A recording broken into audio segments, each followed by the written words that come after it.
Hello दोस्तों, स्वागत है आपका इस न्यू वीडियो में।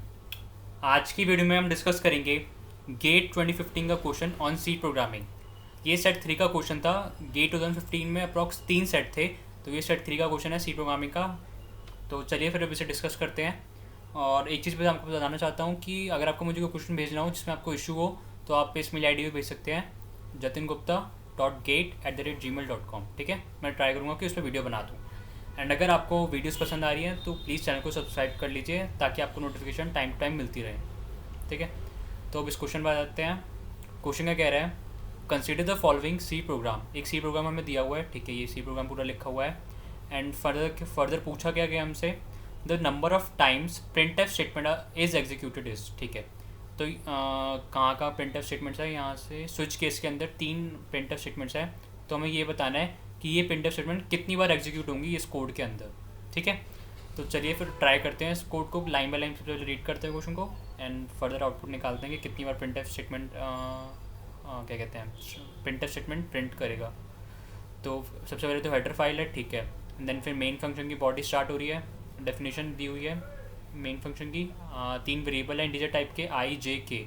एंड के को डिक्लेयर भी कर दिया इन्होंने, डिक्लेयर तो करे करा है, इनिशलाइज भी कर दिया है 0 के साथ। ठीक है, 3 वेरिएबल हैं, आई की वैल्यू पता नहीं है हमें अभी कितनी है, जे की वैल्यू भी पता नहीं है हमें कितनी है अभी, एंड के की वैल्यू इन्होंने बता दी सबसे पहले 0 है। ठीक है, एंड फर्दर एक एक्सप्रेशन, लंबा सा एक्सप्रेशन दिया हुआ है जिसको हमें वैल्यूट करना पड़ेगा ताकि हमें जे की वैल्यू मिल जाए। ठीक है, अब इस एक्सप्रेशन को वैल्यूट करने से पहले आपको मैं एक चीज़ बताना चाहता हूँ। जैसे फॉर एग्जांपल हमारे पास 2 ऑपरेंड हैं। फॉर एग्जांपल वो ऑपरेंड जो है हमारे इंटीजर टाइप के हैं, इंटीजर टाइप के 2 ऑपरेंड हैं। ठीक है, इंटीजर टाइप के अगर 2 ऑपरेंड लेंगे एंड उनके बीच में कुछ एक अरिथमेटिक ऑपरेशन होगा। ये अरिथमेटिक ऑपरेशन कुछ भी हो सकता है, प्लस माइनस डिवाइड मल्टीप्लाई, कुछ भी हो सकता है। तो इंटीजर अरिथमेटिक ऑपरेशन, इंटीजर के 2 इंटीजर का जब अरिथमेटिक ऑपरेशन करेंगे तो उसका जो रिजल्ट आएगा ना वो भी इंटीजर की फॉर्म में ही आएगा।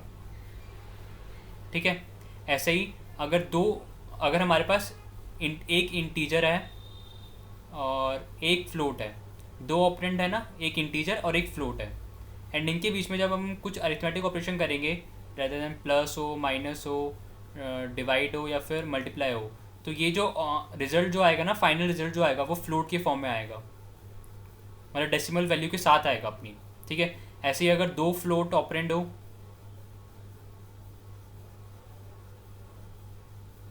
अगर हमारे पास जो ऑपरेंड है वो फ्लोट है एंड उनके बीच में कुछ अरिथमेटिक ऑपरेशन करेंगे तो वो भी फाइनली किस में आएगा, रिजल्ट फ्लोट में ही आएगा। ठीक है, तो ये इम्प्लिसिट टाइप का सी कंपाइलर अपने आप कर देता है। ठीक है, जब हम प्रोग्राम को रन करते हैं तो वो ये जो एक्सप्रेशन जब हम इवेल्यूट करेंगे तो ये अपने आप कर देगा। इंटीजर और इंटीजर का जब अरिथमेटिक ऑपरेशन करेंगे तो फाइनल रिजल्ट किस फॉर्म में आएगा, इंटीजर की फॉर्म में आएगा। इंटीजर और फ्लोट का कोई एक फ्लोट होना चाहिए, या तो फर्स्ट वाला फ्लोट हो जाए या सेकंड वाला फ्लोट हो जाए, कोई एक भी फ्लोट आ जाए तो हमारा रिजल्ट किस क्या फॉर्म में आएगा, फ्लोट की फॉर्म में आएगा, मतलब डेसिमल वैल्यूज़ के साथ में आएगा। एटलीस्ट 1, अगर एक भी फ्लोट हो गया तो वो फ्लोट की फॉर्म में रिजल्ट आएगा। तो चलिए अब इस एक्सप्रेशन को वैल्यूट करते हैं। एक्सप्रेशन हमें क्या दे रखा है, एक्सप्रेशन है, कलर पेन चेंज कर लेते हैं, ग्रीन येलो लेता है।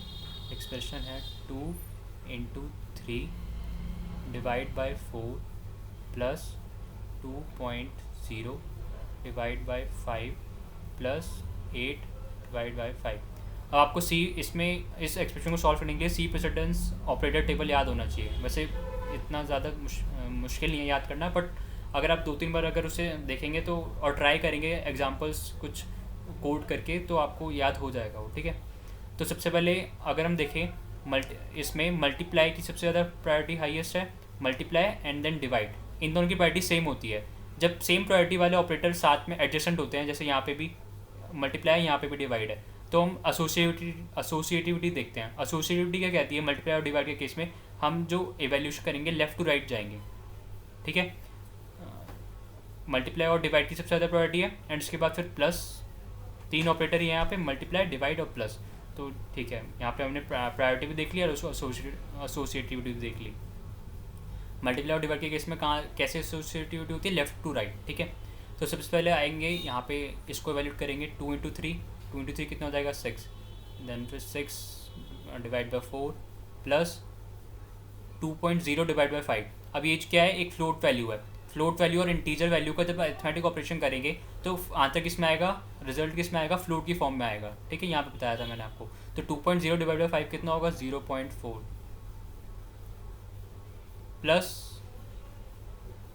8 डिवाइड बाई 5। ये भी इंटीजर है, ये भी इंटीजर है। तो इंटीजर और इंटीजर का जब अरिथमेटिक ऑपरेशन करेंगे तो किसकी फॉर्म में आएगा, इंटीजर की फॉर्म में आएगा। तो 8 डिवाइड बाई 5 कितना आएगा, अप्रॉक्सीमेटली इसको करेंगे तो 1.6 आएगा, बट हम इंटीजर वैल्यू लेंगे तो 1 ही ले लेंगे सिंपली। ठीक है, अब 6/4 को करना है।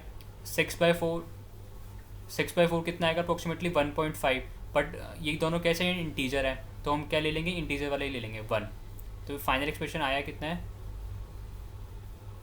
1 प्लस 0.4 प्लस 1। तो 1 प्लस 0.4 कितना हो गया, इंटीजर प्लस फ्लोट, तो फ्लोट की फॉर्म में आएगा 1.4 प्लस 1। फ्लोट प्लस इंटीजर, ये भी किस फॉर्म में आएगा, फ्लोट की फॉर्म में आएगा 2.4। ये 2 है। ठीक है, अब हम देखें कि जे किस टाइप का है। जे इंटीजर टाइप का है, तो इंटीजर टाइप का है तो उसमें अब क्या वैल्यू जाएगी, सिर्फ 2 वाली 2 ही जाएगा, डेसिमल वाली वैल्यू लॉस हो जाएगी। ठीक है, तो सिंपली जे में कितनी वैल्यू आएगी, 2। जे की वैल्यू बदल गई हमें 2। अब आई तो चलो लूप में यूज़ हो रहा है, ठीक है, आई की वैल्यू बाद में पता चलेगी। एंड के की वैल्यू अपडेट हुई है यहाँ पे अगले एक्सप्रेशन में। ये वाली लाइन हमने एग्जीक्यूट कर दी, ये भी कर दी। अब इस लाइन पर आते हैं, ये वाली लाइन क्या कह रही है, के minus equal to minus minus of J. ये शॉर्ट एंड नोटेशन में लिखा है, मैंने इससे पहले वाली वीडियो में आपको बताया था शॉर्ट एंड नोटेशन का क्या मतलब होता है। तो इस स्टेटमेंट का, इस एक्सप्रेशन का मतलब क्या है, इस एक्सप्रेशन का मतलब है के इक्वल टू के माइनस माइनस माइनस ऑफ जे। ठीक है, इस एक्सप्रेशन का ये मतलब है। अब इस एक्सप्रेशन को इवैल्यूएट करने की सबसे ज़्यादा हाईएस्ट प्रायोरिटी किस केस में, माइनस माइनस की। सबसे पहले ये होगा minus minus of J, and then फिर के में से माइनस जे की वैल्यू होगी। ठीक है, अभी जे की वैल्यू कितनी है, 2। ये प्री डिक्रीमेंट ऑपरेटर है। ठीक है, तो प्री डिक्रीमेंट होता है, पहले हम चेंज कर लेते हैं और चेंज करने के बाद यूज़ करते हैं। तो 2 की वैल्यू कितनी हो जाएगी, 2 से वैल्यू हो जाएगी 1, एंड यहाँ पे हमारा 1 आ गया। के की वैल्यू कितनी है, 0 है, 0 माइनस 1 इक्वल टू कितना है, -1। तो के की वैल्यू कितनी आ गई हमारे पास, के की वैल्यू आ गई -1, क्योंकि के की वैल्यू 0 से अपडेट करके कितनी हो जाएगी, -1। ठीक है, तो यहाँ तक हमने चला के देख लिया।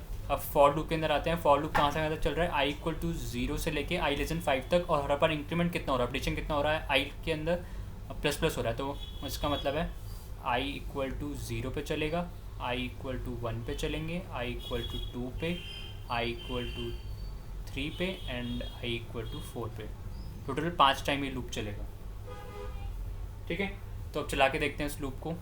जब 4th के बाद जब 5 होगा i की वैल्यू, तो वो कंडीशन फॉल्स हो जाएगी, तो लूप से बाहर आ जाएगा। ठीक है, अब लूप का ब्लॉक देख लेते हैं। लूप का ब्लॉक कहाँ से कहाँ जाएगा, लूप का ब्लॉक यहाँ से स्टार्ट हो रहा है, एंड ये तो स्विच का ब्लॉक एंड हो रहा है, ये लूप का ब्लॉक खत्म हो रहा है। तो लूप हमारा यहाँ से लेके यहाँ तक है, ये लूप का एंडिंग वाला है, लूप एंड। ठीक है, अब लूप एंड यहाँ तक हो रहा है। ठीक है, अब आते हैं लूप के अंदर क्या काम हो रहा है। i इक्वल टू 0 पे जब आएंगे, स्विच ऑफ i प्लस के, आई प्लस के वैल्यूएट होगा। i की वैल्यू कितनी है, 0, k की वैल्यू कितनी है, -1। तो 0 -1 कितना आएगा, सिंपली -1 आएगा। तो अब स्विच क्या करेगा, स्विच का काम क्या होता है, जो एक्सप्रेशन यहाँ पे जो वैल्यूएट हुआ है, यहाँ पे हमारे पास कितना आया, अभी -1 आया। ये -1 अब ये क्या करेगा, केस में ढूंढेगा कि कहाँ पे -1 लिखा है। यहाँ पे -1 लिखा है 1, नहीं, ये भी मैच नहीं करा। केस 2 लिखा है, बट हमें तो क्या चाहिए, -1, ये भी मैच नहीं करेगा। केस 3 यहाँ पे मैच नहीं करेगा, कोई मैच नहीं करेगा, तो कहाँ पे चला जाएगा, डिफ़ॉल्ट वाले केस में। तो यहाँ पे एक बार प्रिंटफ स्टेटमेंट हमारा एग्जीक्यूट होगा। ठीक है, यहाँ पे एक लिख लेते हैं, प्रिंटफ एक बार एग्जीक्यूट हुआ। अब उसकी वैल्यू क्या हुई वो हमसे पूछी नहीं है क्वेश्चन में। हम क्वेश्चन में सिंपली यही पूछा ना कि नंबर ऑफ टाइम कितनी बार बताना है, तो हम सिंपली ये देखते हैं कि वैल्यू क्या आएगी, ये नहीं, इसके बारे में नहीं सोचते हैं, कितनी बार प्रिंट होगी वो देखते हैं हम। ठीक है, तो कितनी बार ये प्रिंटफ स्टेटमेंट प्रिंट हो रही है वो देखते हैं। अब आई ऐसी कितनी बार स्टेटमेंट, i इक्वल टू 0 पे एक बार प्रिंटफ स्टेटमेंट प्रिंट हुई। ठीक है, अब i इक्वल टू 1 पे लूप पे चला के देखते हैं। i इक्वल टू 1 पे i प्लस के की वैल्यू कितनी होगी, i इक्वल टू 1, के की वैल्यू हमारे पास कितनी है, -1 है। तो पेन चेंज कर लेते हैं, यहाँ पे ऑरेंज ले लेते हैं। 1 -1 कितना हो जाएगा, 0। तो अब इस स्विच केस में वैल्यू कितनी आई इसकी, 0 आई। अब ये ज़ीरो वाले केस को ढूंढेगा, केस ज़ीरो ये मैच नहीं करता, ये भी मैच नहीं करता, ये भी मैच नहीं करता, तो यहाँ पे भी इसे केस ज़ीरो भी मिला नहीं, तो फिर से डिफ़ॉल्ट वाली स्टेटमेंट को एग्जीक्यूट करेंगे। डिफ़ॉल्ट वाली स्टेटमेंट में एक प्रिंटफ स्टेटमेंट लिखी है, तो सिंपली एक बार प्रिंटफ एग्जीक्यूट हुआ, तो एक बार आई इक्वल टू जीरो पर हुआ, एक बार आई इक्वल टू वन पर हुआ। तो अब तक हमारे पास कितनी बार हो चुका है, 1+1, ठीक है। आई इक्वल टू जीरो के लिए ये 1 आ गया और ये आई इक्वल टू 1 के लिए आ गया, 2 बार हम तक हमारे प्रिंटफ स्टेटमेंट काम कर चुकी है। अब आई इक्वल टू पर चला के देखते हैं, 2 प्लस के की वैल्यू कितनी है, वही -1 ही है, के की वैल्यू चेंज हो नहीं रही, 2 + -1, तो ये कितना आएगा, 1 आएगा। अब ये किसको ढूंढेगा, केस 1 को ढूंढेगा, केस 1 हमें चाहिए। केस 1 हमें कहाँ मिल रहा है, केस 1 यहाँ पे मैच हो गया, ठीक है। जैसे अब स्विच केस की ये सबसे बड़ी खासियत होती है, जैसे ही अगर हम इसमें ब्रेक ना यूज़ करें, जैसे स्विच केस को जैसे केस 1 मिला, ठीक है, जैसे ही जो केस मिल गया वहाँ पे कुछ लिखा तो है नहीं, मतलब हमें कुछ काम नहीं करना। अब यहाँ पे अगर ब्रेक लिखा होता तो सिंपली हम स्विच से बाहर आ जाते, ठीक है, बट यहाँ पे ब्रेक लिखा नहीं है, ये गलती तो नहीं बोलेंगे, ये एक तरीके से ट्रैप है एक तरीके से। अब यहाँ पे ब्रेक लिखा नहीं है, तो जैसे ही तो ये एक तरीके से सीक्वेंशियल प्रोग्राम बन जाएगा। ये वाली स्टेटमेंट्स भी केस 2 भी चलेगा, केस 3 भी चलेगा, डिफ़ॉल्ट भी चलेगा, ठीक है। जैसे ही कोई केस मैच हो जाता है, अगर उसके एंड में, उस केस के एंड में अगर इस केस में या ब्रेक लिखा होता तो सिंपली हम स्विच के बाहर आ जाते, बट यहाँ पे ब्रेक नहीं लिखा है, तो सिंपली जब जो हमारा पहला केस जो था वो वही हमारा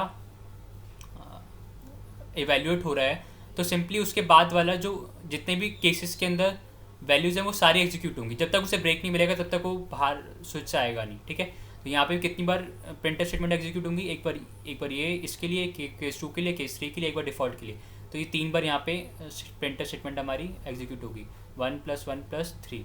तो हमारे पास अब तक 5 बार हो गया है कि प्रिंटफ स्टेटमेंट आ रही है।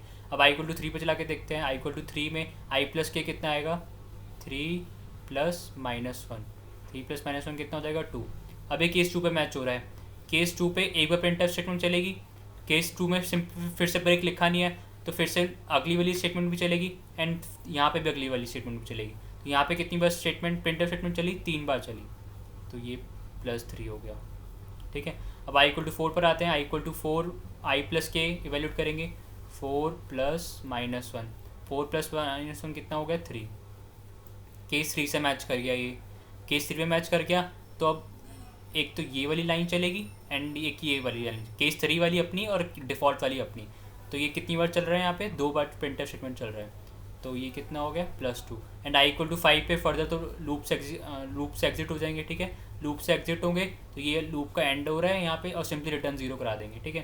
तो हमारे पास ये तो आएगा कितनी बार number of times printf statement execute हो रही है, 1 + 1 2, 2 + 3 5, 5 + 3 8, 8 + 2 कितना आ गया, 10, ठीक है। इसमें सबसे इंपॉर्टेंट यही था कि हमारे ये जो नंबर ऑफ क्या कहते हैं, एक मिनट ड्रॉप करके फिर से बता देता हूँ।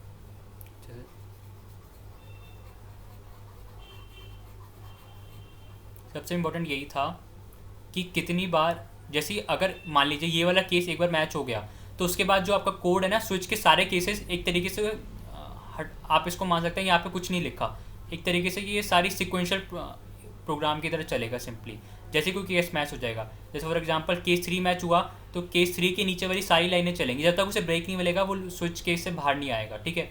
और जैसे अगर मान लीजिए फॉर एग्जांपल केस 2 मैच होता, केस 2 के बाद यहाँ पे एक और लाइन लिख देते ब्रेक, तो जैसे ये वाली एक बार लाइन चलती तो हम लूप से बाहर आ जाते, ब्रेक मिलता उसे, तो जैसे स्विच केस से बाहर आते, लूप से बाहर नहीं आते, स्विच केस से बाहर आते। तो यही इसमें थोड़ा ट्रैप सा एक था, छोटा सा ट्रैप था कि ब्रेक ना लिखा है, तो ये वाली स्टेटमेंट भी चलती हैं सारी, एक तरीके से सिक्वेंशियल एक्सेस हो जाता है, सिक्वेंशियल प्रोग्राम चलता है, ठीक है। तो और एक चीज़ ये भी थी कि इंटीजर और इंटीजर का जो रिजल्ट है इंटीजर होता है, इंटीजर फ्लोट का रिजल्ट फ्लोट होता है। तो ये 2-3 बेसिक्स थी, बट अगर किसी को पता होगा वो आसानी से कर पाएगा, ठीक है। तो यहाँ पे क्वेश्चन हमारा पूरा होता है, कितनी बार हमारी स्टेटमेंट प्रिंट हो पाई थी, 10 बार हो पाई थी, इसका आंसर कितना होता है, 10। Number of times print statement executed is 10, ठीक है। तो चलिए फिर अब नेक्स्ट वीडियो में मिलते हैं। अगर आपको वीडियो पसंद आए तो प्लीज़ वीडियो को लाइक करना है, चैनल को सब्सक्राइब करना फॉर फर्दर नोटिफिकेशन, ठीक है। Bye bye, thanks.